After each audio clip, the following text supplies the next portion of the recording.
settled next to the Willamette River. Autzen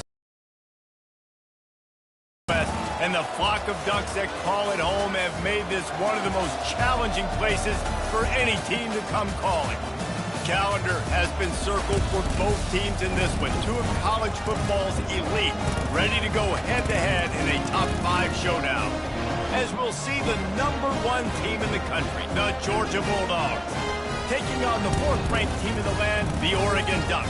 For EA Sports College Football, I'm Reese Davis, joined here in the booth by David Pollack and Jesse Palmer. And guys, let's get this thing started.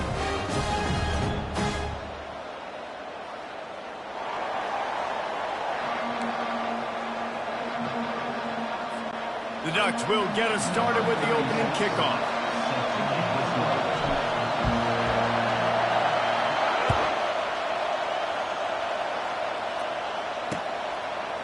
He'll bring it out. It's Smith. Not nearly as much as he'd hoped when he brought it out in the end zone. He'll be stopped at the 15.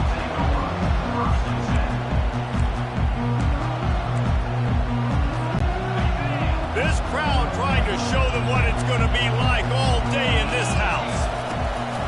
They'll ride the running back and leave it with him. Still on his feet.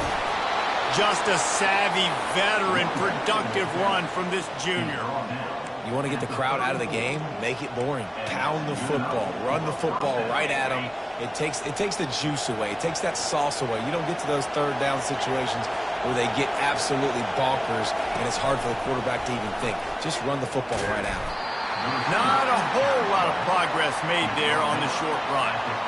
Well, and on these little push passes, timing is so important. You're trying to snap it right as he's getting a full head of steam. When he gets the ball, he's hitting the outside, and David, it puts the defense in such a difficult spot. You immediately have to be rotating when you see that motion, so everybody's got to communicate and kind of bump over. That's why offenses love to run it. It makes the defense communicate and see if you can just get him out of the spot. And how loud is it in this building? This is crazy. These fans are going absolutely nuts. And I used to love when the fans got involved, and I'm on defense, because it messes with the snap count. It messes with the communication, and it can really rattle an offense.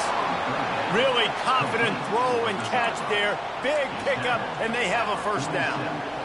That throw and catch, a really good example of why coaches don't want a quarterback to get stuck on a particular target, isn't it, David? Yep, that's exactly right. Find the guy who's open, because you got so many guys that have so much speed that can do so much damage on the field.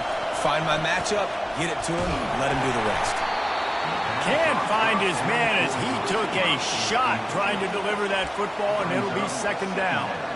Well, this defense felt coming into the game that if he was going to try to throw from the pocket, they could get to him and affect his accuracy, and they did on that last play. Fires to the wideout. Excellent coverage and good use of the hands to knock it away. Well, you know what they say, tips lead to picks. So the offense, they're lucky that one wasn't intercepted. This crowd going to try to make life miserable for these guys. Grabbed over the middle. It's Bell. And he's not going to make it. The defense denying him the first down. No first down. That's fine. We got the completion. We had a successful play. And it sets up now a fourth down situation where, yes, I'm going for it. This offense wants to establish an aggressive identity. They'll go for it on fourth down.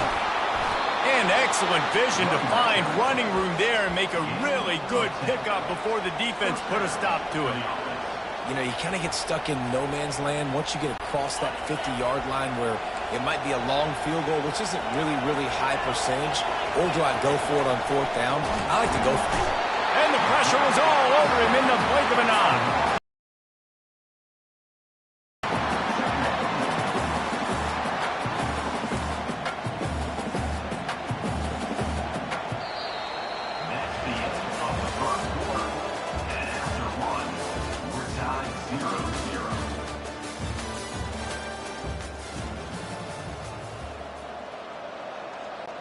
We'll get this quarter going with a second down play.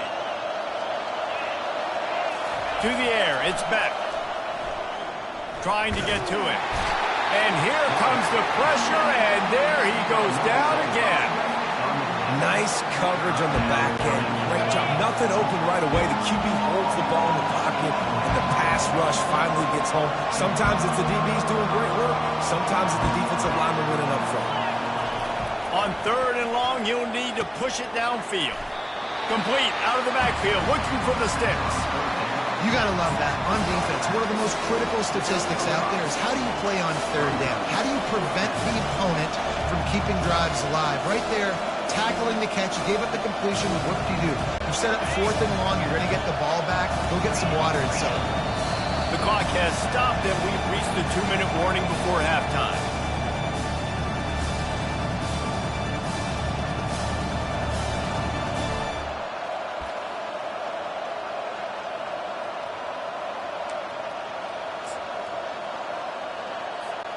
This is a long 4th down try, but the offense stays on the field. He'll try to throw and pick up the 1st down. Downfield and incomplete. The defense holds. Hey, you come out early in the game, you're trying to send a message to your team that you're confident, you believe in them to convert these 4th downs. You didn't get that one, but don't let it be a detriment moving forward. If you want to stay aggressive, be that way throughout the course of the game. Trying to start the drive with a pass. With the catch, it's Dickey. And the defense had that one well covered, just a short gain there. They'll try to kick it into overdrive. Clock's running, 2nd down coming. Quarterback will keep it.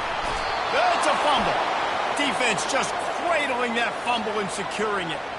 I'll tell you, honestly, I don't know what that player could have done to hold on to that football. That defender absolutely popped him. He knocked him into next week. There was no chance he was holding on to that ball. They'll start this drive with a pass. Catch in the middle, it's Bell. Yeah, and that was tough on the DB, right? He's trying to cover the receiver on a drag route, running back over the middle of the field. You're trying to avoid all the linebackers, all the congestion. He just couldn't stay with them long enough, and as a result, fresh set of downs for the offense. Ever since they invented the forward pass, the tight ends have been running the drag and getting the 1st down. I think it's because the tight ends is so much versatility. You know, they can block and stay in the formation, or they can release and come out. But either way, if the quarterback's patient, most of the time, that drag route's going to come in. Let's see what they've got on 2nd down. Going with the ground game left. He's knocked down in the backfield. He'll lose a couple.